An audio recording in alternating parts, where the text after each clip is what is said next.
This old guy DIY video just has to do with a couple of cheap additions I made to a Harbor Freight 48-inch high lift farm jack.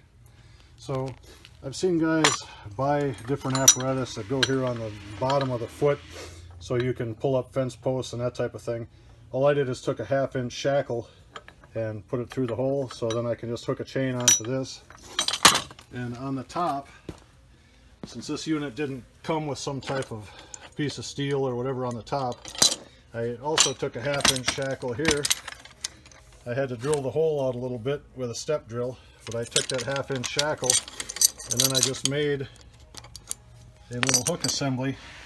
I took one open end Clevis hook and a grab hook and mated them together so I can take this thing and just hook it on here. So if I am in some place where I want to winch or pull, you just hook the chain to this end, and we can hook the other chain to this end. And for about $8, I added to the functionality of my Harbor Freight 48-inch high lift jack. If this thing helped you, please subscribe. I hope you have a great day.